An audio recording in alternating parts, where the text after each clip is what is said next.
Bueno, se lo anunciábamos antes de la pausa, después de una maratónica sesión. Aquí está con nosotros el presidente de la Comisión de Hacienda de la Cámara de Diputados, el diputado del Partido Republicano, Agustín Romero. Diputado, gracias por estar aquí con nosotros en la mesa de trabajo de Hoy es Noticia, sobre todo después de las altas horas y de la discusión tan larga que se dio y que no tuvo momentos de distensión, no tuvo, se lo preguntaba antes de cámara, así que muchísimas gracias. No, pero un gusto, Matilde, como siempre acá, agrado de estar en CNN. Diputado, ¿se siente satisfecho de su rol como presidente de la Comisión de Hacienda? Yo me siento satisfecho de que un proyecto de ley pueda avanzar y que finalmente sea la sala que democráticamente se pronuncie respecto a él. Yo creo que no cumpliría mi rol como presidente de la Comisión de Hacienda si yo finalmente permitiera que de una u otra forma algún bloque político secuestre la discusión a través de la utilización, siento yo, torcida de herramientas que entrega el reglamento para que se expresen los parlamentarios y finalmente los proyectos no se discutan y se dilaten. Yo creo que lo que más frustra a la población es que el Congreso está permanentemente en discusiones y los problemas no se solucionan. Y la idea de este proyecto es solucionar problemas y para eso es necesario avanzar, que se discuta y llegue a la sala y se vote. El que está a favor votará a favor y el que está en contra votará en contra. Y cada uno se hace responsable de su voto. Pero eso de dilatar, de estorbar, de ponerle cuña a estas cosas, yo creo que eso no le hace bien a la democracia. Y hay varias cosas ahí, pero primero, ¿sintió la presión del Ejecutivo por cumplir el cronograma? No, yo creo que el Ejecutivo lo que tiene es un legítimo interés de que un proyecto tan importante como este se materialice. Ya, pero era su responsabilidad sacarlo ahí de la Comisión de Hacienda. Pero por supuesto, y es mi responsabilidad respetar el reglamento. Por eso le pregunto si estuvo presionado o... No, porque si en el fondo yo estimara que un proyecto de estas características tiene que debatirse más tiempo, podría haber tenido conversaciones, no tengo idea, pero lo que yo creo es que cuando tú recibes a economistas de distintos sectores, ¿ya? Desde el exministro Mario Marcel, pasando por distintos economistas, exministros del gobierno del presidente Piñera, el ex subsecretario Weber, doña Bettina Horst, fue Andrea Repeto, ¿ya? Klaus Schmidt-Hebel, distintos economistas, y todos parten en el mismo diagnóstico. Chile está estancado, Chile no crece, hay desempleo en el alza, recaudación estancada. Entonces, el tema es que pareciera hablando bien que en chileno, ese diagnóstico hoy no hay discusión. Exactamente. Entonces la pregunta es, ¿qué tenemos que discutir? Si finalmente nosotros tenemos que buscar una solución. Y hay dos soluciones. O seguimos por la vía Bachelet 2, la vía de la izquierda, el ministro Marcel, subir impuestos, o hacemos un cambio. Esa diferencia es absolutamente legítima tener, obviamente, discrepancia entre uno u otro sector. Pero lo que yo digo es que tenemos que manifestarlo en el voto. No dilatando, no discutiendo eternamente si finalmente la gente tiene claro en su casa que el que no tiene trabajo, algo está pasando y nosotros tenemos que proponer una solución. Eso es lo que se pide. El diagnóstico hoy es claro, porque antes no había consenso en la necesidad de crecimiento. De hecho ya el diagnóstico es total, del Partido Comunista a todo el espectro político. Incluso también los reconocimientos. Claro, pero incluso también el reconocimiento que hace Alejandro Mico, el que hace Andrea Repeto respecto de a lo mejor errores que se tuvieron en su oportunidad respecto de lo que pensaban de la reforma de la presidenta Bachelet. Entonces, eso refuerza que hay que hacer un cambio, hay que hacer algo distinto, con los problemas cualquiera que pueda tener o diferencias de opinión respecto a este proyecto. Pero ya, claramente seguir así no se puede. No, sin duda. ¿Cómo surgió la estrategia para enfrentar lo que los diputados de oposición anunciaron como un tsunami el día viernes? ¿Cuándo surgió esta estrategia que se definió ahí con los ministros Alvarado y García Romino? A ver, esto como una estrategia, ¿no? Es que quiero que me cuente la trastienda. Quiere que le cuente la trastienda, ya, pues le cuente la trastienda. A ver, claramente nosotros fuimos advertidos públicamente por distintos medios, digamos, de una articulación, medidas diabólicas, que esto iba a ser un sufrimiento, un martirio para la moneda, que estaban pensando hacer algunos diputados de izquierda, que solamente está destinado a dilatar este proyecto, ¿ya? Y frente a eso nosotros, digamos, yo al menos como presidente de la Comisión de Hacienda, lo que traté es de advertir a la Cámara, al secretario general, al presidente de la Cámara, de que íbamos a necesitar equipos adicionales, porque esto se venía, ¿ya? Yo siempre, mire, esto fue tan de buena fe de mi parte que nosotros cuando terminamos la discusión fijamos un plazo para poder hacer un comparado, que era lo básico, ¿ya? Sin perjuicio que también advertí ahí que cualquier parlamentario durante la discusión podía presentar más indicaciones. Bueno, el plazo no se respetó. De hecho, el mismo día que estábamos conversando respecto a este tema, se presentaban 200, 300 indicaciones, llegaron, Matilde, llegaron más de llegaron 1.603 indicaciones. Para que usted se haga una idea, la ley de presupuesto recibe entre 800 y 850. Ese es el nivel. ¿Cuántas para se 50 admitieron? ¿Cuántas ideas se me olvidó? Porque algunas se votaron completas, pero le diría que más del 90% eran inadmisibles. Inadmisible. Pero es que aquí había dos caminos. Se hablaba de temas que son iniciativas exclusivas, improcedentes, había no firmadas, proyectos de cosas nada que ver. Había dos caminos. Uno, descremarla, recibir esta cantidad de indicaciones y, o sea, era fácil ir limpiando. A través incluso de la inteligencia artificial uno puede ir despejando. No se puede. Le puedo decir que no es nada fácil. No es tan fácil. Porque cuando usted presenta una indicación, de todas maneras el Congreso debe recibirla. Eso lo hacen funcionarios. ¿Ya? Yo el mismo día, el día martes, me junté con... A ver, el mismo día martes, cuando partió la sesión, yo dije que fijáramos un plazo. Y el Frente Amplio y el Partido Comunista no eran de fijar plazo. Logré fijar un plazo a las 9 y en el momento en que tomé el acuerdo, que eran más o menos 8:30, a las 9 sí ingresaron al menos 50 o 70 indicaciones de las 200 que ingresaron desde que inicié la sesión en la tarde. Entonces frente a esa situación... Era imposible hacer el descreme de poder efectivamente discutir solamente las que eran admisibles y antes de llegar a la estrategia de este dique de contención de tsunami. Es que era imposible porque en definitiva, imagínese usted que eso te tomaba una discusión, cada parlamentario tiene derecho a participar dentro de la discusión parlamentaria 2 veces por 5 minutos, ¿ya? Y además tendría eventualmente el derecho, en algunos casos, por lo menos en las discusiones generales, le asiste el derecho de poder fundar incluso su inadmisibilidad. Entonces, el tiempo era prácticamente imposible. Entonces, ¿qué es lo que se decidió? Por un lado, utilizar también el reglamento y decir, ¿sabes que tenemos que contener esto? Y se presentaron indicaciones sustitutivas de parte del Ejecutivo de manera tal de que aquellas indicaciones que en el fondo no tuvieran nada que ver, pero que estuvieran dentro de un artículo que fueran inadmisibles, quedaran fuera, porque en definitiva el proyecto, al referirse a materias tributarias, prácticamente todas las indicaciones son... Usted es presidente de la Cámara y tiene entonces la potestad de... No soy presidente de la Cámara, de la Comisión. Perdón. ¿Le gustaría? No le gustaría. Pero a un gran amigo mío, que es don Jorge Alessandri, haciendo una excelente presidencia de la Cámara. Pero como presidente de la comisión, sí, usted ve cuáles son las indicaciones que se ven primero y obviamente se iban a ver primero las del Ejecutivo.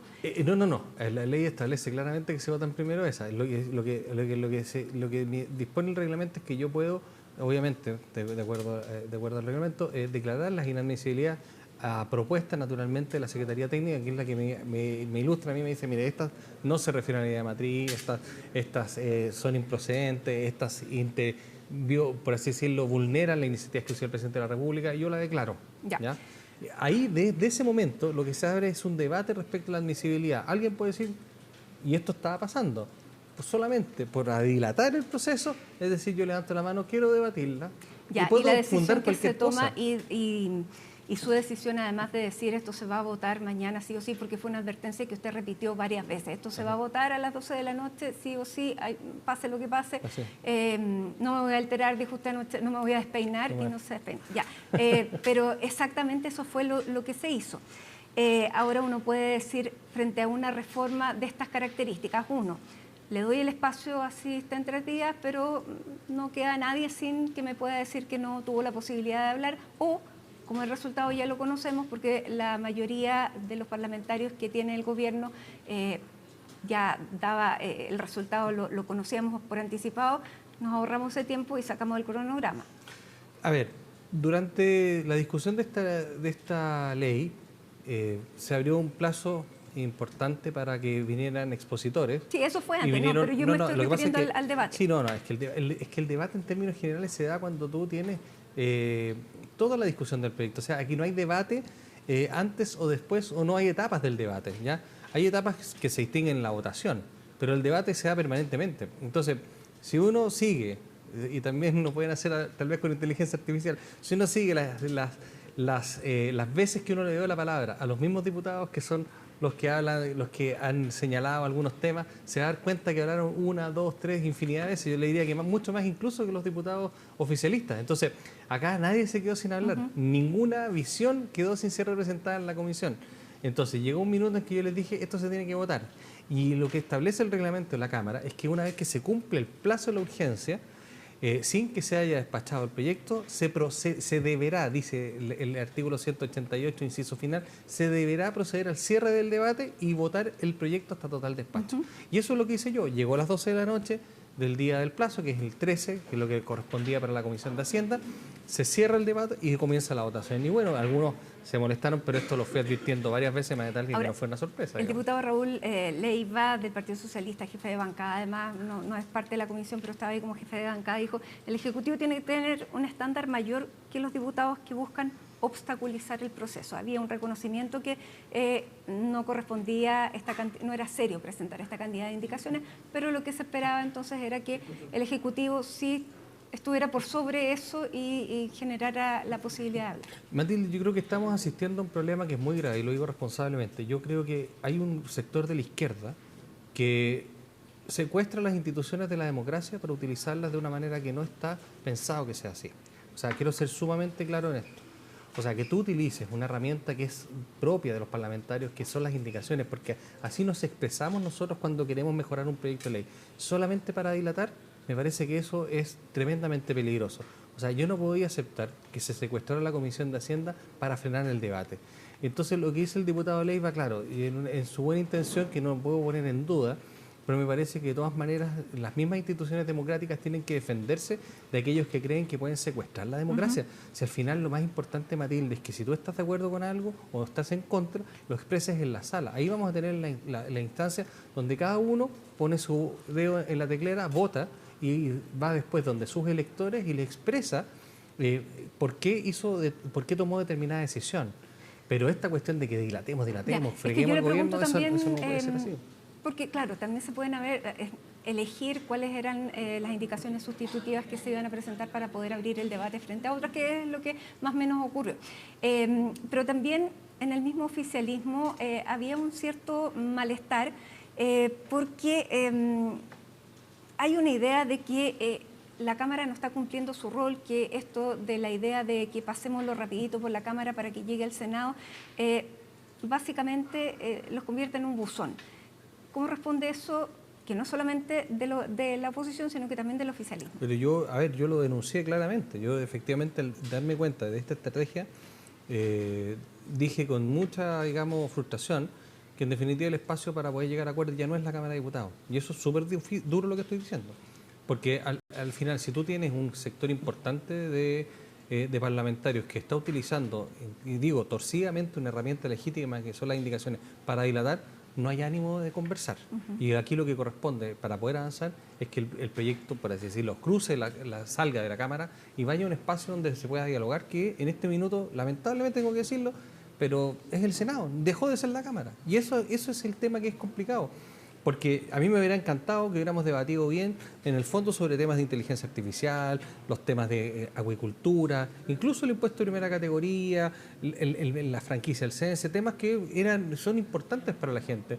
Pero ¿qué terminamos conversando? Si una indicación es admisible o inadmisible, si es compatible o incompatible. Un problema muy de fondo. Pero que requiere una reforma política que fue la que nunca se llegó, porque la conformación de la Cámara es lo que finalmente hace que se elijan y cómo se elijan a los diputados que hoy día están integrando la sala. Matilde, sí me sorprende una cosa, que los que presentaron muchas de estas indicaciones, había gente del Partido Comunista, gente del Frente Amplio, habían indicaciones no estamos hablando de que en este caso hayan sido partidos marginales, chiquititos. Bueno, pero el PDG presentó 152, no las tuvo que retirar porque no llevaban las firmas. Ya, pero a lo que voy, pero lo que quiero decir es que en esta actitud no podríamos decir hoy solamente de partidos marginales chiquititos, sino que muchos participaron de esta estrategia y creo que eso le hizo un daño tremendo al prestigio, primero, de la Cámara de Diputados. ¿Y es irreparable entonces este problema? No, porque yo creo que en el futuro, si vamos a debatir proyectos serios, presentemos indicaciones con seriedad. Pero si usted va a querer presentar una indicación como la del Partido Comunista, que es para cambiarle el nombre y ponerle, en vez de proyecto de reconstrucción, es proyecto para los súper ricos, me parece que eso en cualquier persona en su casa dice, eso es chacota, eso no es intención de llegar a acuerdo, no es intención de mejorar el proyecto, eso es simplemente dilatar. Y como esas, millones más. Y como otras que no tienen nada que ver con el proyecto, muchos más. Y cuando tú recibes tu comparado y dices, bueno, terminamos de votar los 50 artículos, y te dicen, pero oiga, hay 300 artículos nuevos, 300, de una ley de 50, tú dices, ¿sabes qué? Yo lo único que puedo hacer como presidente de la comisión es decir, tengo que darle celeridad a este debate, que vaya a la sala, que votemos y que este proyecto pase a un lugar donde espero que prime la cordura y se pueda trabajar en este proyecto como corresponde, porque es un proyecto importantísimo, con muchas oportunidades donde vamos a tener la posibilidad. Pero entonces reconoce que ese fue el espíritu. Pasémoslo rápido por este trámite para que finalmente pueda llegar a un lugar donde se va a discutir. Con mucho dolor tengo que decir que no teníamos más alternativas. Este proyecto, si nosotros hubiéramos aceptado este chantaje, estaríamos todavía discutiendo o este proyecto no podría ver la luz. Y lo más importante es que esto avance, porque este es un proyecto para las soluciones de Chile. Ya, es que es súper grave lo que estamos conversando. Es que yo lo encuentro, es que lo digo con toda franqueza. Es que lo encuentro gravísimo. Es que lo encuentro gravísimo, porque al final la Cámara de Diputados, a través de estas medidas, comienza a perder legitimidad democrática en ese sentido, en las conversaciones. No puede ser posible que, insisto, que la izquierda use herramientas democráticas para trabar las discusiones. Mire, yo fui oposición en el gobierno del presidente Boric, fui minoría durante el gobierno del presidente Boric, fui minoría en la Comisión de Hacienda, el único diputado republicano en la Comisión de Hacienda, y siempre me manifesté votando, incluso, y me puede dejar de mentiroso el exministro Marcel, cuando él convocaba reuniones yo le decía, ministro, yo voy a votar en contra, no voy a ir porque no quiero que pierda el tiempo, ¿ya? Usted avance, votemos y así tiene que funcionar la democracia. Ya, usted también le quiero recordar, ya que usted lo saca a colación y se lo sacaron a colación durante este debate, que usted usó argumentos en ese entonces que hoy día está usando la oposición. Por ejemplo, usted decía en ese entonces, sobre todo a la reforma previsional, no se puede votar una reforma grande a toda carrera. Bueno, ¿y qué pasó? Votaron, ¿y qué votaron? ¿Y qué hice yo? Voté en contra. Pero yo no presenté 2.000 indicaciones, nunca me negué a ese diálogo. Después dijo, primero hay que responder las observaciones del Consejo Fiscal Autónomo. Bueno, ¿y se respondieron ahora? Pero por supuesto, el ministro fue el director de presupuesto. Sí. Lo que pasa es que te pueden gustar o no te pueden gustar o no gustar. Claro. Bueno, y la última que le recuerdo, se requiere más debate y no solo cumplir el calendario del gobierno. Pero por supuesto puede ser que yo lo haya hecho, hay que ver el contexto en que ley fue. Pero yo lo único que quiero decir es que en esos minutos, en todas aquellas instancias donde yo manifesté mi opinión, jamás me negué a votar un proyecto, jamás me presenté 2.000 indicaciones, jamás quise que no hubiera expresión del voto, que es lo más importante. Y en todas las votaciones mías son públicas, hice discursos en los proyectos más relevantes, y ahí está mi historia como parlamentario. Jamás me negué a que los proyectos llegaran a la sala y por el contrario me hago cargo hasta el día de hoy de cada una de mis votaciones. Diputado, ¿le sorprendió la manera en que votó RN ayer? RN votó en general todos los proyectos con nosotros. Tienen una diferencia de opinión que yo creo que tenemos que conversar, el Ejecutivo tiene que hacerse cargo de esa, pero yo me prefiero quedar con lo de fondo. RN ha sido un partido que está trabajando dentro del gobierno, tenemos un ministro que es fundamental en toda esta negociación política, que es el ministro José García Ruminot.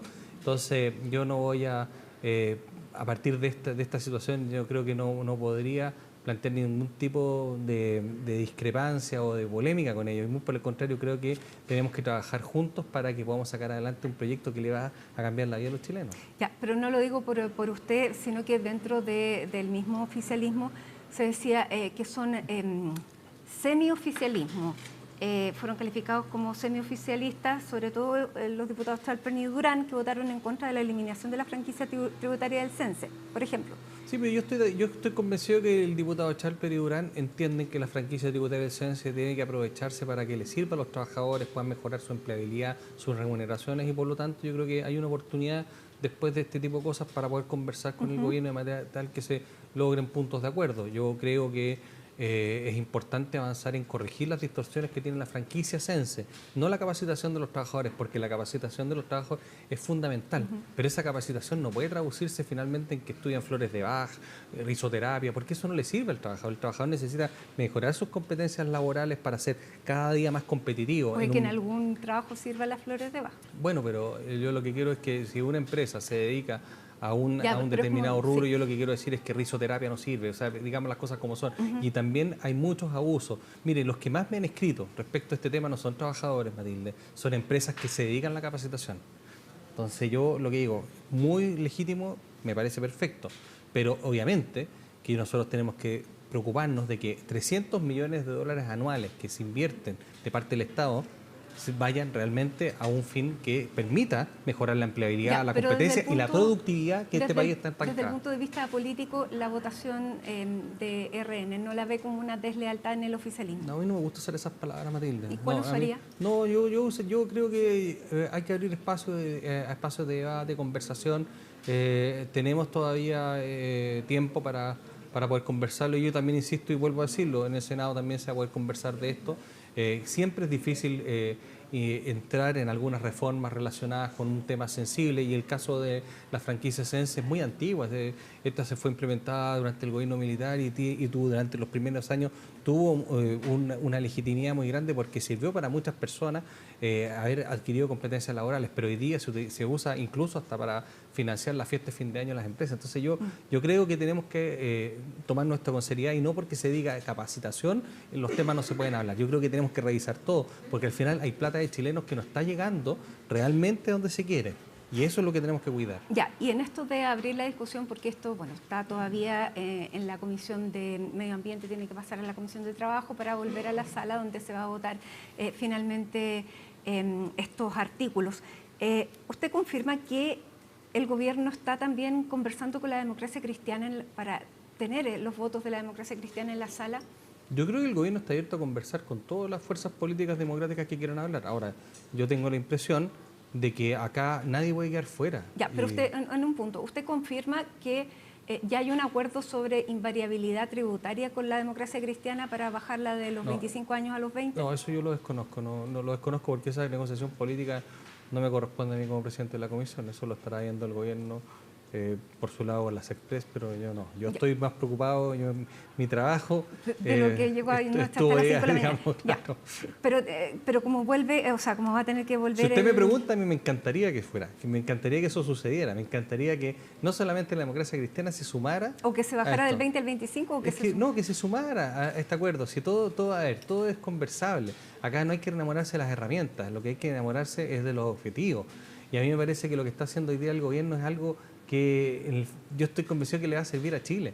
Y por lo tanto, si en ese objetivo muchos más nos unimos y lo mejoramos y podemos debatirlo, bajar un guarismo, subir otro. Yo he escuchado gente muy razonable que me dice, pero ¿por qué 50 millones de dólares? Debería ser mucho más. Pero por otro lado escucho a un economista como Klaus Schmidt-Hebel, que nadie me podría decir que no tiene conocimiento de economía, fue economista jefe de la OCDE, que dice, yo eliminaría, en el fondo, daría franquicia tributaria para todos. Entonces, te fijas que hay visiones y en eso nosotros tenemos que construir, pero al final cuando tú presentas 1.600 indicaciones y tienes a una comisión y a todos los abogados del Congreso trabajando solamente para poder sacar adelante un proyecto, esta conversación que tenemos nosotros, Matilde, no se puede dar. Lamentable. Hablando de los acuerdos que se pueden llegar todavía en la Cámara para que dar un espacio de debate efectivo, a ver si se saca algo en limpio de lo que ocurrió en esta etapa del proceso. Primero, ¿usted confía con que van a estar todos los votos del PDG para aprobar las indicaciones o esas se pueden diluir? Y lo segundo, ¿se abriría la discusión a otros sectores políticos? Yo creo que hay que abrir siempre la discusión a otros sectores políticos. Ahora, yo lo que sí puedo decir es que van a estar todos los votos del Partido Republicano en esta votación tan importante. Así que desde mi parte voy a hacer todo lo posible naturalmente para convocar. Yo lamento mucho que me hayan obligado a utilizar una herramienta de última ratio, diría yo, dentro del reglamento, porque a mí no me gusta cortarle el micrófono a nadie, no me gusta andar restringiendo el debate, pero tampoco me voy a prestar para que me utilicen ni instrumentalicen la Comisión de Hacienda. A mí me eligieron para presidirla, para que haya debate, para que saquen los proyectos y no para que esto se transforme en una chacota. Bueno, le dijeron algo bien duro. El diputado Carlos Bianchi le dijo que usted estaba de rodillas frente al gobierno. Es la opinión de él, yo no voy a polemizar con él, le tengo profundo respeto, creo que el diputado Carlos Bianchi ha sido senador, vicepresidente del Senado, y yo lo respeto profundamente, no voy a caer en eso. ¿Confía en el PDG, en los votos del PDG? Yo confío en que el PDG va a estar a la altura de un gran desafío para Chile y va a representar como corresponde a los electores que ellos dicen representar, especialmente, se ha hablado mucho de la clase media emergente, a grupos de personas que a lo mejor no son políticos, que están muy decepcionados de que nunca les hayan cumplido las promesas los políticos tradicionales, y por lo tanto yo siento que en esta ocasión tenemos que juntarnos todos. Ya, pero no ponen las manos al fuego por el PDG. Es que no puedo poner la mano al fuego por nadie. Pero parece que por el Partido Republicano sí. Pero es que yo soy republicano y soy republicano de corazón. Nunca podría militar en otro partido, porque siempre me he sentido así. Pero en el caso del PDG, obviamente que es una fuerza política nueva y yo creo que ellos han hecho algo que a mí me parece muy valioso. Y a pesar de que los denostaron de una manera increíble, yo escuchaba como gente de otra parte de la oposición decía, pero ¿por qué se venden por unos remedios, por unos pañales? Así era el trato. En circunstancia que lo que está dando el PDG es otra cosa muy distinta, que es una señal de que se quiere acercar a un gobierno que quiere, en el fondo, incluir los temas que le preocupan a sus propios electores y que por los cuales ellos salieron electos y quieren sacar en el sentido algo provechoso que sea beneficioso para todos. Y yo creo que cuando hay acuerdos, cuando existe la posibilidad de sentarse en una mesa y decir, mira, este proyecto iba de esta manera y lo vamos a hacer de esta otra manera donde cabemos todos, me parece que eso es lo lógico. El switch cambió, ya no somos como oposición, queremos convocar. A Franco Parisi en ventaja en la carrera presidencial? Mire, sabe Matilde que mire, el otro día me bajé en el Ministerio de Hacienda y un señor me para y me dice, póngase a trabajar. ¿Sabe que cuando ese señor no me diga eso, sino que por el contrario, vea que desde el Congreso Nacional hay soluciones, mis electores, que yo estoy con ellos permanentemente, yo hago mucho terreno y conozco muchos maestros, muchas personas que trabajan en la construcción, que ponían ventanas, instalaban puertas, y todo eso, que están sin pega. Me preocupo de eso. Y si Franco Parisi le va bien con esto, bueno, es otro tema. Pero yo me debo a la gente que hoy día no tiene trabajo, a la gente que hoy día ve sus posibilidades disminuidas. ¿Van a estar los votos del Partido Republicano para ese proyecto de ley que el PDG está negociando como condición para aprobar? Hay que revisar el proyecto de ley, pero claramente nosotros estamos a favor de potenciar las pymes, hacerlas más competitivas. No, pero era por los pañales, los remedios. Pero nosotros siempre, yo le quiero decir una cosa, siempre hemos conversado internamente de que nos parece sumamente injusto que el Estado te cobre el 19% de tus ingresos por subsistir. O sea, a nosotros nos encantaríamos llegar a un sistema donde todas las personas pudieran declarar sus rentas y a los quintiles más bajos, o sea, aquellos más cercanos al ingreso mínimo, tú le pudieras eventualmente incluso devolver el IVA que gastan, porque las personas que ganan menos consumen prácticamente todo y esas personas son las que más financian el Estado en proporción a sus impuestos. Y me parece que es injusto que el Estado les cobre un 19% por subsistir. Y eso me encantaría que no solamente los pañales, no solamente los medicamentos, sino que en la carne, la leche, el pan, en todo eso. Pero para eso nosotros tenemos que crecer. Y si nosotros lográbamos crecer nuevamente como crecíamos en los años 90, podríamos llegar hoy día a un sistema con todo lo que se ha creado de información para que ese IVA se le devolviera a las familias. Ya, pero para eso hay que avanzar. La última pregunta, porque ya se nos acabó el tiempo hace rato. Hay consenso en que se necesita volver a crecer y la rebaja del impuesto corporativo prácticamente hay una unanimidad. Ahí hay que ver en cuánto tiempo, pero básicamente es eso. Lo que hay espacio para conversar es para cómo se compensa la rebaja que va a tener el Estado si no recibe ese impuesto. ¿Usted ve esos espacios para que se puedan conversar en el Senado? Mire, hay un punto en eso que es bien importante. Pensar que hay que compensar siempre una rebaja de impuestos me parece que es una premisa que es media falsa. Y lo voy a decir por qué. O sea, cuando uno no tiene la plata hay que compensar de alguna manera. Por supuesto, pero uno pensaría que el Estado necesita seguir gastando lo que está gastando. Y yo creo que hay muchos espacios de mejora, por no decir de recortes que hay que hacer. Es que esto también se da en medios de recortes. Sí, lo que pasa es que yo creo que aquí hay dos cosas. Una es el esfuerzo que tiene que hacer la economía por crecer y para eso tú tienes que generar las condiciones que van por las rebajas tributarias, pero además también por una simplificación normativa en burocracia que es fundamental. Pero hay otra cosa que se tiene que empezar a hacer de una vez por todas. El cinturón se lo tiene que apretar el Estado. Aquí no puede ser posible que todos los años, como si esto fuera, digamos, por ley, siempre el presupuesto es expansivo. Y aquí yo siento que en el gobierno anterior se inventó un mecanismo, a mi juicio, fraudulento. Sobreestimar ingresos significa que aumentas tu capacidad de gasto y por lo tanto acá hay un gran problema. Nosotros como parlamentarios, yo fui integrante de la Comisión Mixta de Presupuesto durante todo el gobierno del presidente Boris, no tenemos ninguna atribución para poder pronunciarnos de los gastos, es decir, de los ingresos. Es decir, si el presidente de la República dice que va a ganar 100, yo no puedo decir no, yo no le creo al presidente así que voto en contra de esos 100, no. Él dice gana 100 y él puede fijar gastos por 100 o por 110, pero ¿cuál es el problema? Si gana 80, si gana 90... si gana 70, ¿qué pasa ahí? Bueno, eso ocurrió en Chile y ese déficit es el que nosotros tenemos hoy día, más de 10.000 millones de dólares y ahí no hubo ningún problema. Y yo le pregunto a Matilde, ¿mejoró la salud? ¿Mejoró la educación? ¿Mejoró la seguridad? ¿Mejoró las cárceles? Ya, no pero pasó nada de eso. ¿mejorarían si le quitamos recursos? Yo lo que creo que mejoraría mucho si las autoridades sintieran que por cada peso que reciben tienen que rendir cuentas. Y que si en el fondo, como ha ocurrido en muchos lugares, te das cuenta que los ajuares que dijeron, ¿cómo le van a quitar los ajuares a la gente? Aquí nadie le va a quitar un ajuar a nadie. Pero no tienes por qué comprar 100 si vas a dar 80. Ya. ¿Qué pasa con esos 20? ¿Quién se queda con esos 20? Cuando vemos que hay bodegas llenas de libros de Ya, y clase eso hay que botados. comunicarlo entonces bien a la gente. Es que por supuesto yo creo que hay que, obviamente que hay que comunicarlo, pero también yo creo que ustedes hacen una tremenda labor. Yo he visto reportajes a fondo de este canal y de varios diciendo problemas con los almuerzos, problemas con la entrega de los útiles. ¿Y qué pasa ahí? Bueno, el Estado se gastó 13.000 millones de dólares más y no mejoró en nada de eso. Entonces yo creo Diputado, que acá el desafío es también que el Estado haga un esfuerzo en esa parte. Podríamos conversar hasta las 5 de la mañana. Pero... Sí, está buena conversa. Pero muchísimas gracias, se nos acabó lamentablemente el tiempo. Le quiero agradecer que haya venido a conversar de esto, que fue una discusión tensa para todos y que ha tenido estos resultados ahí, la gente va a juzgar y vamos a ver cómo sigue el trámite de esta reforma. Muchísimas gracias. Muchísimas gracias, Matilde, un gusto. Hacemos una pausa a esta hora en Hoy es Noticia. 18 horas con 37 minutos nos pasamos, nos vamos a la pausa y ya regresamos.